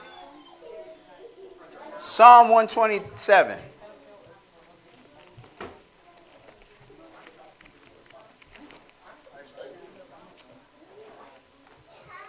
Psalm 127. Because this is a great question. And there's a layered answer. Psalm 127 and verse 1. Start at Psalm 127 and 1. Except the Lord build the house, they labor in vain that build it. Except the Lord keep the city, the watchman waketh but in vain. It is vain for you to rise up early, to sit up late, to eat the bread of sorrows, for so he giveth his beloved sleep. Lo, children are an heritage of the Lord, and the fruit of the womb is his reward. Okay.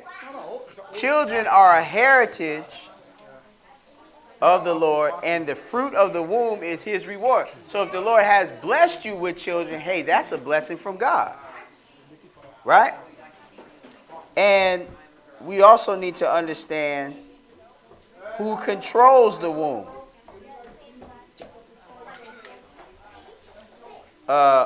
Let's go to Genesis.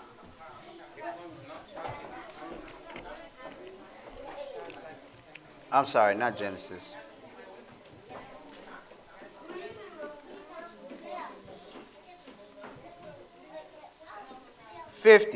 Genesis 50. No, not that. That's not it. That ain't what I want.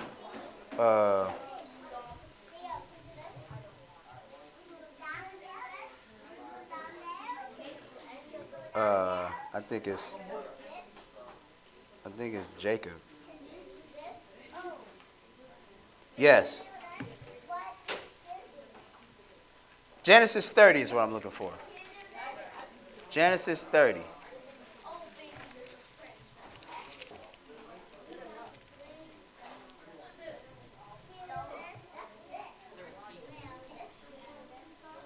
Yeah, Genesis 30 and 1. That's what I'm looking for.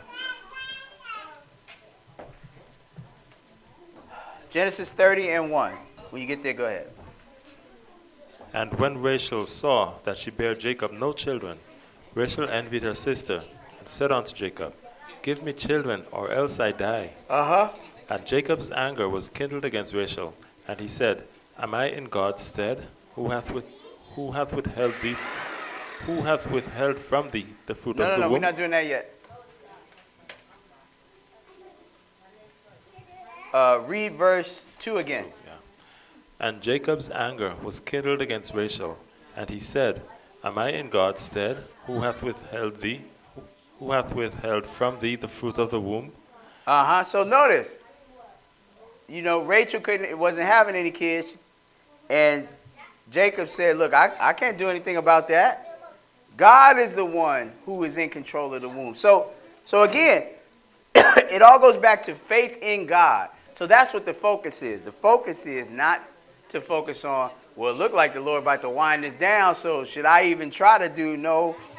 The focus is, I need to be seeking the kingdom of God every day, because that's the only insurance policy you have from dying right now, right? Because that's the first thing we brought up, right? Everybody's time is always. Go back to Matthew 24.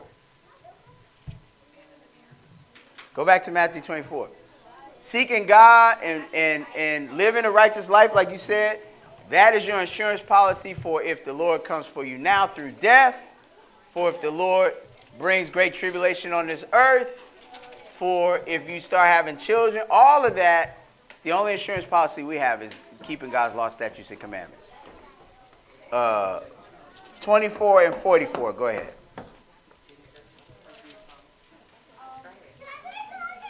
Therefore be ye also ready, for in such an hour as ye think not, the Son of Man cometh. See, that's the key. See, we ask these type of questions thinking that with the presupposition that we just going to live for a long time and not have no problems, not have no problems having children. We think, we take all that for granted when we think like this, right? But notice the Lord said, therefore be ye also ready. Be ready for what? Be ready if I end your days now and I judge you based on where you're at right now. That's what he means by be ready. For in such an hour as ye think not. So he's telling us, I'm going to give you a hint. It's going to be when you least expect it. You will not be expecting this. When you least expect it is when when you're going to have to stand before me. So be doing what you're supposed to do. So hopefully that answers that question. Any questions or comments on that?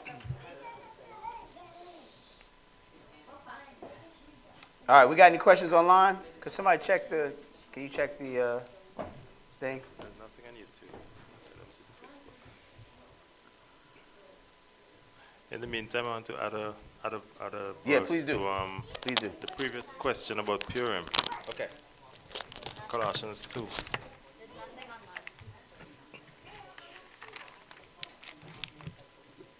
Colossians 2 and let's see. Really verse 8, but I'll start at 6. This is concerning keeping Purim. As ye have therefore received Christ Jesus the Lord, so walk ye in him, rooted and built up in him, and established in the faith, as ye have been taught, abounding therein. Let me before you get ready to read verse 8. That's what you're hitting on? Yeah. Because I just want to make the point. We want to stress that the Purim is in the Bible, so clearly the Lord is co-signing it. There's nothing wrong with doing it. And like I added earlier, we may get to a point where we, where we set something up to do it. Our current status is that we are focused on the things that God commanded, because the mission is to wake the people up to the Word of God and to the commandments of God. And we know how important it is that we make sure we're doing the commandments of God first. We know how important that is. So that's the focus. So I'm just saying that to say it's nothing wrong with Purim. But we did make the point with Mark 7 that people can, because see, what's to stop somebody? Let's say we put the emphasis on that, just like with all the rest of the feasts, for instance. Because if you knew and you come to a congregation and they're doing all the feasts and they're doing Purim, you might not know, you might not know the difference. That's why people ask, is it commanded of God? Is it a holy day? Is it So what's to stop somebody right now from saying, the Lord just woke us all up. We're going to set up a day and we're going to do that. And you say, nah, you can't do that. Well, they did it in Purim. Mordecai did it, I can't do it. What's to stop that from happening? The only thing to stop that from happening is having people have a clear fear of God. So that's why we focused on that. So now you can go into where you get ready to go. I'll be back. Colossians 2 verse 8. Beware lest any man spoil you through philosophy and vain deceit, after the tradition of men, after the rudiments of the world, and not after Christ. For in him dwelleth all the fullness of the Godhead bodily.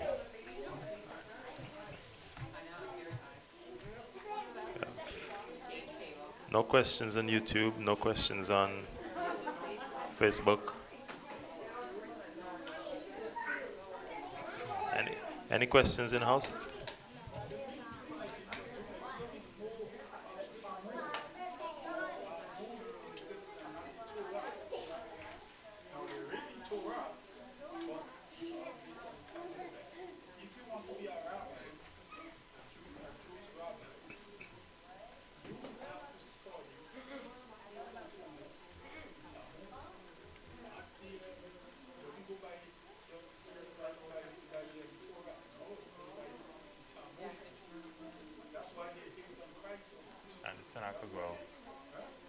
tabernacle.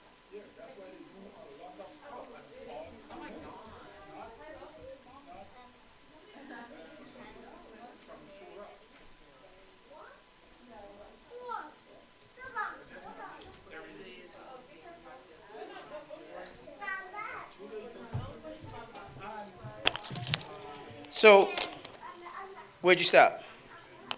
Finish verse 9. Okay. Verse 9. So being that we learn about pure and from the Bible, it's in the Bible clear. There's a clear cosign there. So we cannot we can't say, though it was created by a man, it would have to fall in line with something that God is okay with because it's in here. So that's not the issue. So let me just make sure I make it clear, because you just read verse 8. I just want to make sure, because this says, after the rudiments of the world, not after Christ. We would have to say that Purim is definitely something that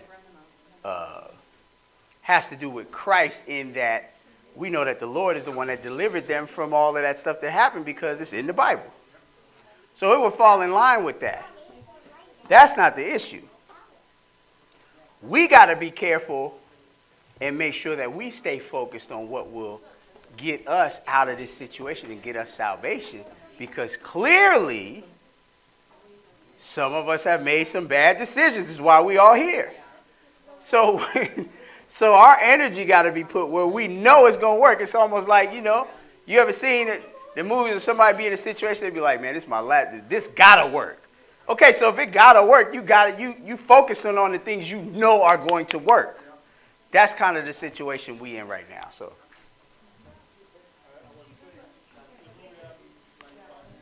facing Jerusalem and pray. That was something our king said really bring about by Solomon. Solomon did, but the Lord acknowledged this. So yeah, the Lord acknowledged it. Again, it's all about growth. Like I said, there may come a time. There may come a time, like I believe that we are even doing, this generation, we are even doing more than the generation that taught us. You know what I'm saying? Like, I believe that we are. I believe there's more people more people, like, for instance, I want to say when I was coming out, I don't remember, like, people actively setting up to feast all the days. I'm not saying nobody was doing it, but that's happening more and more now. So that's like an example. So maybe we will grow to a point where, hey, we know this is that day. Let's go ahead and do that too. That would be a blessing.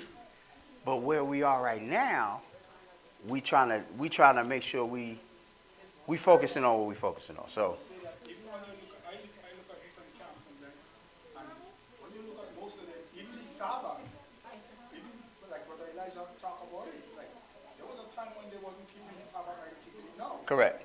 And a lot of other camps were doing the same thing. Correct. As the more you get, The more information you get, information you yeah, get, you change towards that. right, You don't stay stagnant. And right, that's one of the things about our Christian modern. They stagnant. yeah, Even though they read, the fact they don't look for the knowledge, they just stick to whatever they've been taught from generation to generation, and they don't study to say, well, okay, you know what? That doesn't make no sense logically, and biblically it still doesn't make sense. So let's change it according yeah, to scripture and just keep going. That's what happened with in the case of King Josiah. They found the book, Yeah, they read the law, and then they changed. change. Same in Right. Nehemiah. Even like the Bereans, yeah, Bereans, like whenever whoever come and anybody talk to them, they're like, okay, please be here, yo. But let's see what he said in the scripture. yeah, No. The Bible is saying, he said, they sought the scripture to make sure what they was being taught Yeah. was what it was. and to just be real about it, now this is just my personal opinion. The Lord said you're gonna know a tree by its fruit. So when I'm looking at these camps, especially the camps that's moving forward, doing all these other holidays or whatever, these other celebrations. Yeah, Hanukkah, Feast of Dedication, Purim, all these other camps that's adding these other, that's doing these other, and I'm using air quotes because I don't know what Hanukkah is, and I'm trying to understand where you get in attendance to the Feast of Dedication, but I'm seeing other books there. I'm seeing horrible doctrine, extremely bad doctrine. So I'm like, okay, well, where's your focus? What you focused on? The gospel's not intact. So how, you know what I'm saying? So that's the example that I'm looking at. If your gospel ain't intact, I'm not trying to hear nothing you got to say. You got to have this intact. And it's important to stay focused on it to keep it intact. Clearly that's what needs to happen. We need to stay focused on this to keep the gospel intact, because so many people want to come in and add their interests to the gospel and make it serve their interests. So, but again, that's my personal opinion. All right, we got any other questions? Did you say you had a question at the table? At the table. The table right there. Didn't you say you had a question or no?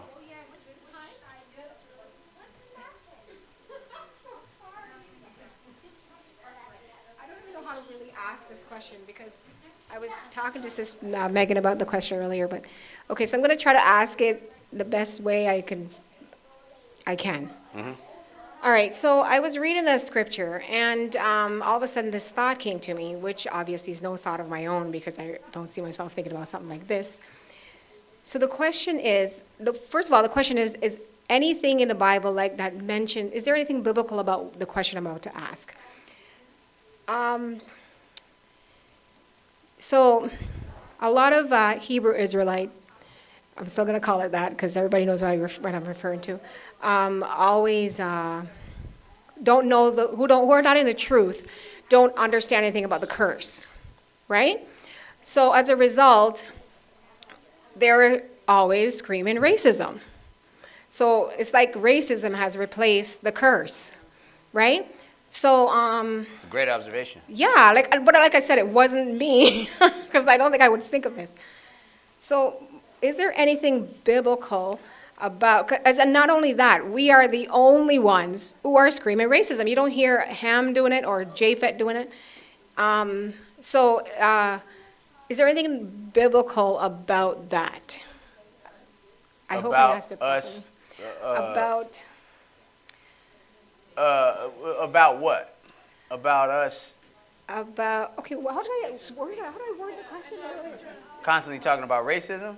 No, there was something more significant about it, but that's what I ended up. You were saying, like, is anything biblical about, like, can people still be racist against you since it's cursing Israel and cursing stuff? Well, yeah, okay, you heard what she said, right? Yeah. But I think we're taking it because who don't know, they're looking at it as racism. Oh, no. This is what it is. I remember now, thanks.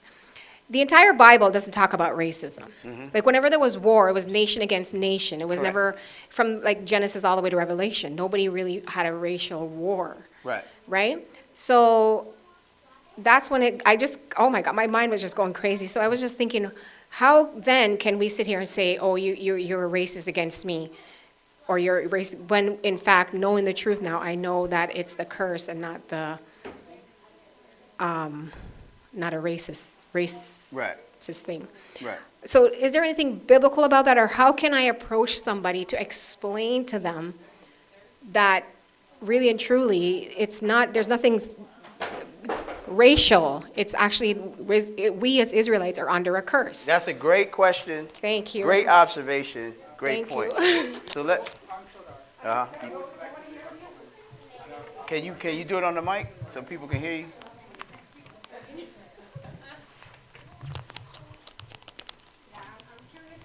Yeah, I would like to make a comment about that, and I think Brother Bowie said it best.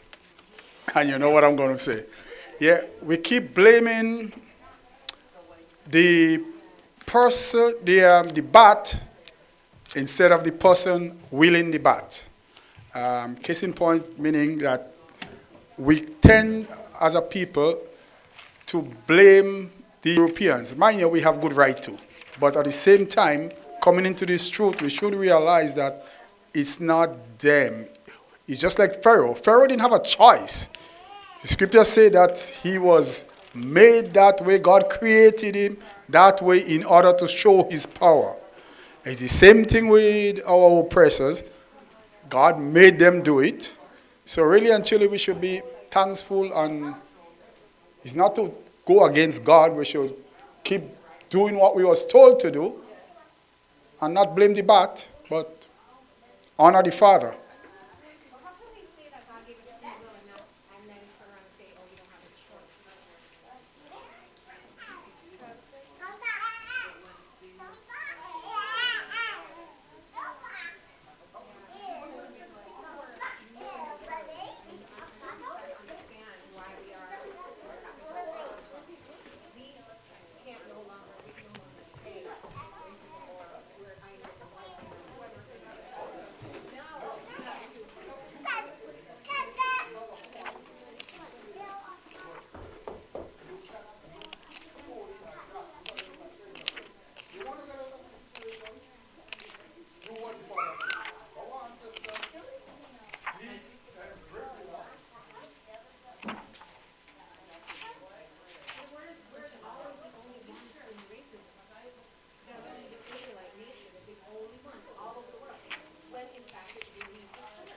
Here's how I answer that. If it were about race, it would happen to Ham the same way because they look like us. Yeah. Yep. Yep.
Are you in the back? Are you done with that laptop? I think I need that for this question. Are you still using it? If you're still using it, it's fine. Because I started a lesson on this. Thank you. Thank you. It's not from us.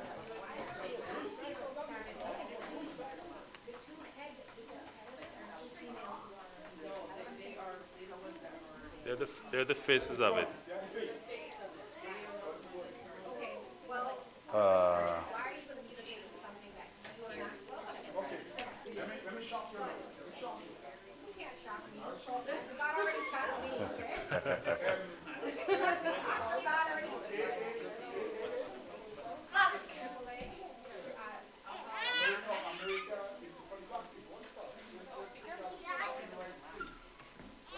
NAACP. NAACP.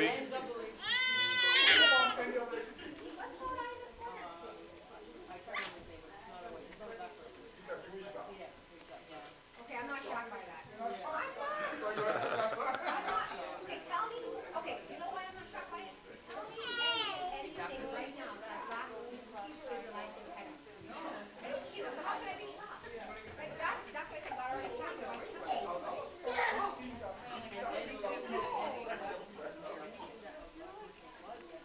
There we go.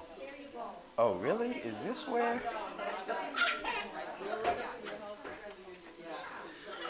All right.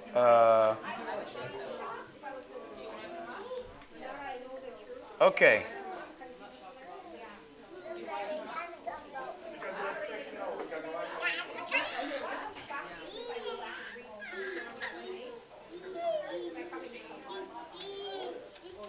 Okay.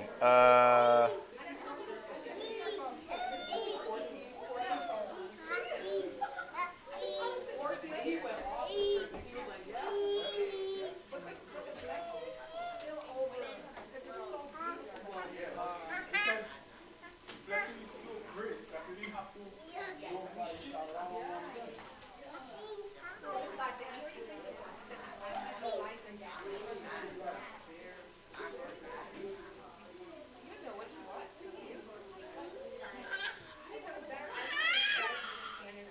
Okay. Hold on one second.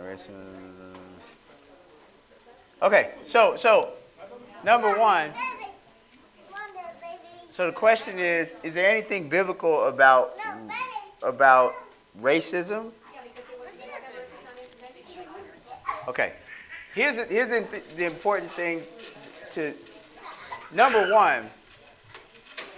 We need a definition of racism to go by, right? So it would depend on what the definition of racism that we're dealing with is. Because people throw that word out, and does everybody define it the same way? I don't know. It just has become one of those words people throw out, and you're supposed to just know the context with which they're using this word. So now we'll get this particular dictionary's definition of racism, and then we're ultimately going to address your question. And you can read it when you got it.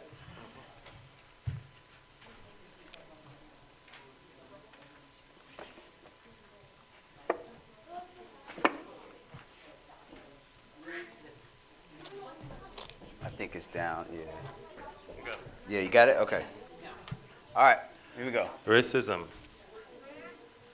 The assumption that the characteristics and abilities of an individual are determined by race, and that one race is biologically superior to another. A political program or social system based on these assumptions. That's racist. Okay. So, based on this definition, because I've heard other definitions. But based on this definition, the assumption that the characteristics and abilities of an individual are determined by race, and that one race is biologically superior to another, and then it goes on to say a political program or social system based on these assumptions, right? So would we say, based on that definition, that is something that exists? You have to say yeah.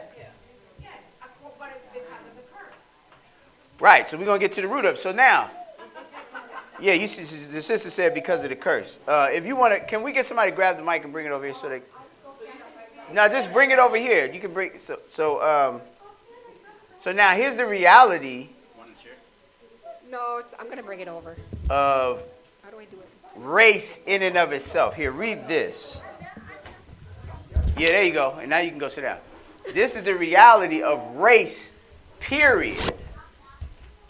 You can read this and this. This is from Wikipedia.